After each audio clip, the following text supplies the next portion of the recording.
The Viltrumite Empire did not send a diplomat, did not send a soldier, did not send the patient. Methodical vanguard of a civilization that understood the value of time. It sent Thragg, and Thragg did not do patient, did not do methodical, did not do the slow, careful work of a man who understood that the most durable conquests were the ones the conquered never fully saw coming. Thragg did one thing, he arrived, and the arrival was the message, Earth's strongest force. Guardians of the globe, the assembled peak of what humanity had managed to produce. In the specific department of people who could hit things very hard and survive being hit back, gone, not defeated, not captured, not given the dignity of a prolonged resistance. Gone, in the specific way that things went, when Thragg decided they were going to be gone, which was completely. And immediately, and without the ceremony, of something that recognized what it was removing from the world, Cecil sat in his situation room and looked at the screens, and made the calculation that he was very good at making, the calculation of losses, and what losses could be absorbed, and what losses could not, and what the difference between the two required. From the person doing the calculating, he accepted the Viltrumite terms because the alternative to accepting them was not resistance, was not a different outcome, was simply more of.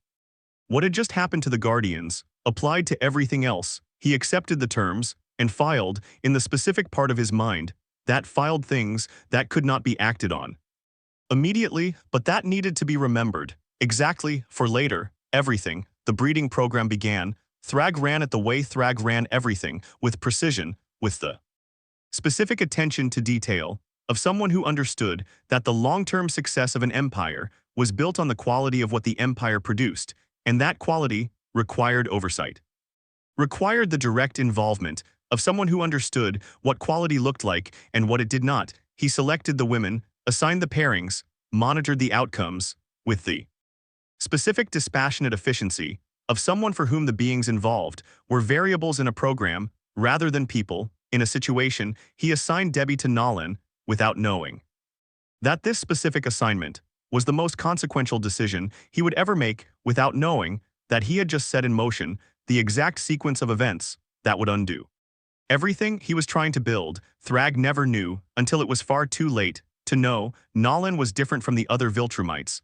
Always had been something in the specific configuration of what Nolan was that the program, the centuries of Viltrumite conditioning, had never fully reached, had shaped but not entirely made. He stayed close to Debbie in ways that the program did not require, did not ask for, did not have a category for, and Mark grew up between them in the specific complicated space of a child who had no illusions about what he was, because in this timeline, no one had offered him any. He had grown up knowing he was Viltrumite, had grown up training from 3 years old, the way Viltrumite children trained, with the specific methodology of a civilization that understood that capability was built, not discovered, that what you were capable of was the direct product of how long and how hard you had been asked to be capable of it. He knew the techniques, the history, the values, or what passed for values, in a civilization that had built its entire identity around the proposition that strength was the only thing that mattered and that everything else was a weakness waiting to be exploited. He was 17 when he met Eve. And something happened that the training had not accounted for, that the program had not built a category for. He felt something he did not have a clean Viltrumite word for, something that had nothing to do with mission parameters or program objectives or the specific calculus of conquest and dominance. That was the only calculus he had ever been taught. She revealed her abilities to him in a moment of trust, the specific moment of trust that people extended to the people they felt safe with, and he did what the mission required. He reported it, he led the team to the school, he watched the shields go up, and the fight break out, and the lives end, in the specific careless way that Viltrumite operations ended lives. When the lives were in the way of the operation, he told himself it was the mission, that the mission was what he was, that what he was what he had been made to be. He almost believed it. Almost, the thing about almost, was that it was not quite, and not quite was enough to keep something alive in the specific part of a person, that training and conditioning and the accumulated weight of a lifetime of being told what you were could reach, but not entirely, extinguish. He went into the alternate dimensions, by accident, or what passed for accident, in a life that was increasingly revealing itself to be something other than what he had been told it was. He met himself, multiple versions, the Emperor. Soldier, the rebel, the one who had found something worth protecting and had built his entire existence around the protecting of it. He came back to Thragg and reported what he had seen with the specific flat efficiency of a Viltrumite soldier delivering intelligence, and underneath the efficiency something else that he did not report, that he did not have words for yet, but that was present, growing in the space between what he had seen and what he had been told he was. Thragg dismissed him and started thinking, which was the specific thing about Thragg that made him more dangerous than his strength alone. He was not simply powerful, he was intelligent, and intelligence, applied to a question, eventually arrived at answers. The answer Thragg arrived at was the answer that changed everything. The Argyll bloodline, Nolan and Mark, right in front of him for years, groomed by his own hand, shaped by his own program, his own training, his own oversight. True heirs of the Viltrumite Empire had been his all along, and he had not known what he had. Thragg felt something that Thragg very rarely felt, something that was not fear. Exactly because Thragg did not do fear, had removed it from himself so thoroughly, so long ago, that the architecture of the thing that produced fear was simply not present in the way it was present in lesser beings. What Thragg felt was the specific cold clarity of someone who had identified a threat that could not be addressed through the standard methods. Because the threat was the people closest to him, and the standard methods, applied to the people closest to you, had consequences that the standard methods, applied to enemies, did not. He tested them, mission after mission, planet after planet, coalition member after coalition member. He watched Mark earn a reputation that the veterans acknowledged, that even Conquest, who acknowledged nothing that he had not personally decided was worth acknowledging, noticed and filed for later. He watched Nolan stop participating in the breeding program in the specific quiet way that someone stopped doing something when the doing had become incompatible with something else, something they had not planned for, but that had become more important than the plan. He watched both of them start visiting Debbie, Mark first, then Nolan, the frequency of the visits increasing. With the specific gradual quality of something that was not a decision, was an accumulation of smaller decisions, each one reasonable in isolation, adding up to something that Thragg could not allow. He sent them their missions on the same day from different directions with the specific cruelty of someone who had identified exactly what mattered to each person and had designed the test around that exact thing. Mark arrived at the GDA base with his team. They breached it, and there was the energy shield, pink, familiar, and behind it the face he had been thinking about since the alternate dimensions, since the version of himself who had looked at her with something in his eyes that Mark had no Viltrumite word for, but recognized in the specific way that you recognize things you had been told did not exist. When you finally saw them, he stopped, his hand midair, not breaking the shield. Soldiers read the hesitation and did what soldiers did when a commander hesitated. They moved, they surrounded him, and the veteran, who had smiled through the whole thing, said the things that Thragg had told him to say. If this happened, I hope your father is not as weak as you. The world went red, not the red of anger exactly, the red of something that had been compressed for a very long time into a very small space, and had finally found the specific opening it needed to become what it actually was. He tore through the soldiers with the specific thoroughness of someone who had been trained by the best for years and was applying that training to the people who had tried to use it against him. And before the last breath of the last soldier, he was already moving at maximum speed toward his father. Nolan stood over Debbie, his fist raised, the mission parameters clear, the target designated, the action required, and in the space between the raised fist and the action the fist was raised for, something, a flash of something that the program, the years of conditioning, the entire weight of Viltrumite identity had not fully reached, could not fully reach, because Nolan was not simply a Viltrumite soldier, had never been simply anything.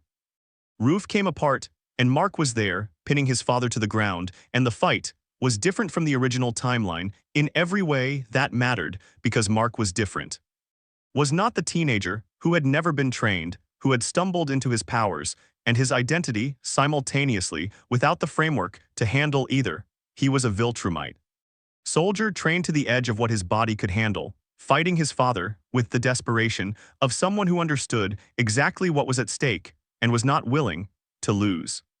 They were almost evenly matched, which told Nolan something about his son that the mission reports had not fully conveyed. Thragg arrived in the specific way that Thragg arrived at things, without announcement, without ceremony, simply present where he had decided he needed to be present. He looked at Mark with the expression of someone who had run a test and received the result they had been prepared for but had hoped not to receive. You are not fit for the destiny of your bloodline, and then the portals opened. Cecil's contingency, the anti-Viltrumite drones, the sonic attacks, that brought all three of them to their knees. Eve came through the portal and took Mark into the resistance. That did not want him. Eve did not trust him. She had saved him because letting Thragg have him was not a version of the situation she was willing to accept, but trust was a different thing. From salvation required more than a single moment of shared opposition to a shared threat. Robot saw an asset, Cecil saw leverage, the others saw the face of someone who had done what Mark had done to their friends and had not yet done anything that outweighed it. Mark understood. He had no argument against any of it. He sat with the friction and did not try to resolve it, simply because he did not yet know how to resolve it, had not yet built the framework for what he was now. That he was no longer what he had been. Nolan was looking into the bloodline, following the thread that Thragg's words had left, with the specific focused attention of someone who had spent a lifetime not looking at something and had just been given a reason that could not be ignored to look at it. Conquest arrived at the base with the specific quality of arrival that conquest had, which was the quality of something that had been waiting for exactly this, for longer than it had been able to wait. He had noticed Mark, the rising rookie, the hybrid, who had earned acknowledgement from veterans, who gave acknowledgement to almost no one. He had been curious, and Conquest curiosity expressed itself in the specific way that most of Conquest's things expressed themselves, through violence. He picked Mark up and took the fight somewhere. The drones could not immediately follow. The fight was brutal in the way that fights with Conquest were always brutal, which was completely and without the specific mercy of an opponent who might tire or hesitate or decide at some point that enough was enough. Conquest did not do enough, was not built with the capacity for enough. Mark was stronger than before, but not Conquest's level, not yet, and not yet. When Conquest was the opponent, was a gap that the body felt. In every exchange, Eve arrived, and Conquest turned. Because Conquest was many things, but strategically subtle was not one of them. The single punch landed, and Mark went somewhere past the edge of what the training could access, into something underneath it, something that had been building since the alternate dimensions, since the school, since the base, since every moment that the person he had been told he was had failed to be entirely what the person he was actually was. He came through Conquest, taking every hit, landing every hit with the specific fury of something that had found finally what it was fighting for and was not going to stop. Conquest retreated, half defeated, which was something that had almost never happened to Conquest in his entire existence. His pride, which was significant in the way that the pride of beings who had almost never lost was significant, completely devastated. Thragg sat in the throne rooms with Argyl's skull in the specific meditative posture of someone communing with the weight of what they had inherited and what they had done with it. Nolan walked in, and the conversation that followed was the conversation that had been building since the assignment.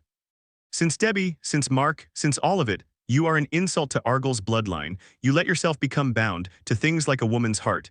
Nolan was quiet for a long moment, then said the thing that was true and that he had been moving toward since the first visit to Debbie. I really admired you. You are the very definition of what a Viltrumite should be, but now you are afraid of losing this throne, and you use cowardly tactics to kill the true heir. You are not a Viltrumite anymore.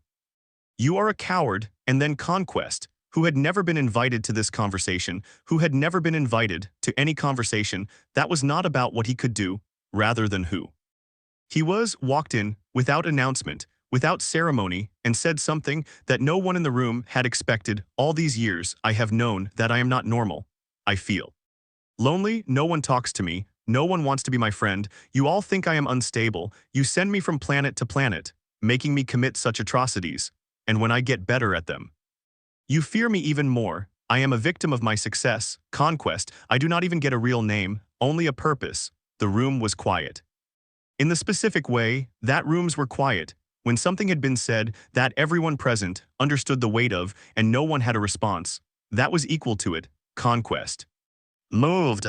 And the fight between Conquest and Thragg was the fight of two beings who were in completely different places. When they entered it, Conquest was rage, pure, undirected, the specific expression of centuries of something that had been given no outlet, except the one that had made everyone around him afraid, which had made the loneliness worse, which had made the rage worse, which had made everything worse. In the specific spiral of someone who had no framework for any of it, Thragg was precision, refined, controlled, the specific expression of someone who had never needed to be anything else, because being this had always been sufficient, until now, when Nolan joined, the three of them held, slightly, not enough to win. Enough to take what they needed and run. The broadcast happened. While they ran, the DNA results, the conversation between Nolan and Thragg, sent to every screen, that Cecil's people could reach, which was, after years of preparation, most of them, the Viltrumite forces stopped, in the specific way that forces stopped, when the thing they had organized themselves around was revealed to be something other than what they had organized themselves around.